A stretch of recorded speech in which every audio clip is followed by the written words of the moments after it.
नव्या सरकारचं दुसरं अधिवेशन पार पडलं, पण विधानसभेला विरोधी पक्षनेता मिळालाच नाही। भास्कररावांनी जंग पछाडलं, जयंतरावांनी मन वळवण्याचा प्रयत्न करून पाहिला, नानांनी गमतीत विषय काढून पाहिला, पण सत्ताधाऱ्यांना काही पाजर फुटलाच नाही। विरोधी पक्षनेत्याची खुर्ची आणखी काही काळ मोकळी राहणार असे स्पष्ट संकेत मुख्यमंत्र्यांनी आणि विधानसभा अध्यक्षांनीही देऊन टाकलेत। काय घडलं दिवसभरात याचा आढावा घेणारा हा स्पेशल रिपोर्ट पाहूया।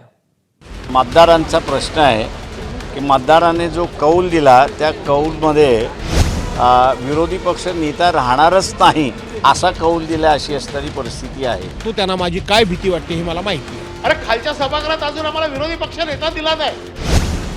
आम्ही फक्त म्हणतोय की लिहून द्या आम्हाला की का देत नाही म्हणून। आमचं म्हणणं असं नाहीये, तुमचा नियम आहे ना, संख्याबळ मग लिहून द्या, संख्याबळ नाहीये म्हणून लिहून का देत नाहीये? ते आमच्या हातात नाही ना, ते विधानसभा अध्यक्षांचा अधिकार आहे।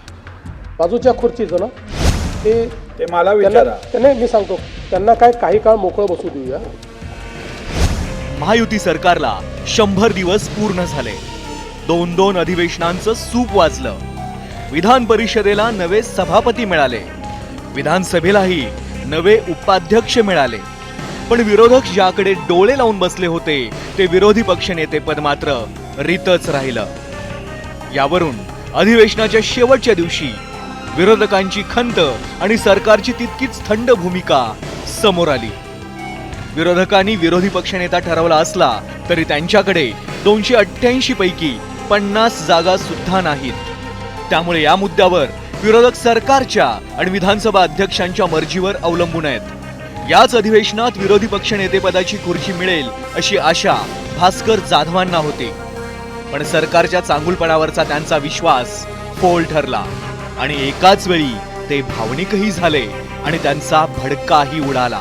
अण्णांची उपाध्यक्षपदी निवड व्हावी हा एक दुग्ध शर्करा योग आहे असं म्हटलं तर वावगं ठरणार नाही। पण आज ज्यांच्याकडे एवढं पाशवी बहुमत आहे, या पाशवी बहुमताचा अहंकार या ठिकाणी दिसला की साधारणपणे ही निवडणूक बिनविरोध होण्याकरता तुम्ही आम्हाला सहकार्य करणार की नाही करणार ही चर्चा करण्याचं औदार्य सुद्धा सत्ताधारी पक्षाकडे दिसलं नाही। अध्यक्ष महोदय, निकाल लागला तेव्हापासून हा मुद्दा चर्चेत आहे। किमान अधिवेशनाच्या शेवटच्या दिवशी तरी सरकारनं विरोधी पक्षनेतेपदावर निर्णय घ्यावा यासाठी विरोधक आग्रही होते। कामं अर्धवट पडलेली आहेत। ह्या सगळ्या गोष्टी लपण्यासाठी हे अर्थसंकल्प अधिवेशन सरकारने वेगळ्या दिशेला नेलं आणि विरोधकांचा आवाज दाबून टाकला। विरोधी पक्षनेता नाही, विरोधी लोकांना बोलायला द्यायचं नाही आणि अशा पद्धतीने अधिवेशन चालणार असेल तर कसे लोकांचे प्रश्न मार्गी लागतील? मुख्यमंत्र्यांनी सांगितले जेव्हा अध्यक्ष सांगतील तेव्हा ही निवडणूक होईल। आपल्या मनात असेल तर आपण आजच ते जाहीर केलं तर आपल्याही मनाचा मोठेपणा किती विशाल आहे। माझं मन परिवर्तन करायचं प्रयत्न चांगला केलाय भास्कररावांनी। आपल्याला शेवटी माणूस शेवटचा प्रयत्न म्हणून काहीतरी करावंच लागतं, त्यामुळे तो प्रयत्न आपण समजा।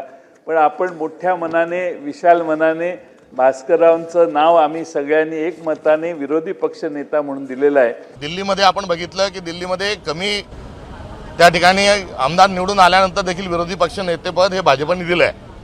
मात्र महाराष्ट्रात तो दुजाभाव दाखवला जातोय, तो का दाखवला जातोय?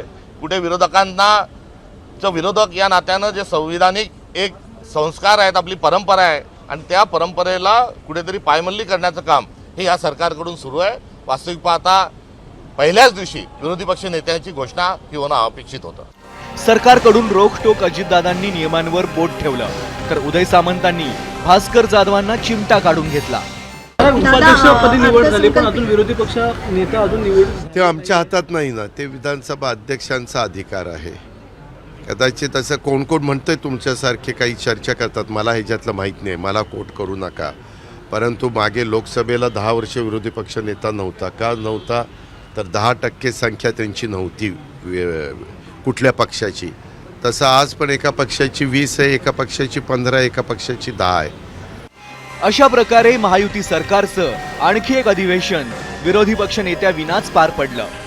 लोकशाहीत विरोधी पक्षाचं महत्त्व माहितीये असं महायुतीचे नेते एकीकडे सांगत असतात, तर दुसरीकडे विरोधकांना गाजर दाखवत झुलवत ठेवताना दिसतात। लोकसभेत 10 वर्ष विरोधी पक्षनेता नव्हता, तसंच चित्र पुढची 5 वर्ष विधानसभेत पाहायला मिळेल की काय, अशी शंका घेतली जातीये. ब्युरो रिपोर्ट, एबीपी माझा. एबीपी माझा, उघडा डोळे बघा नीट.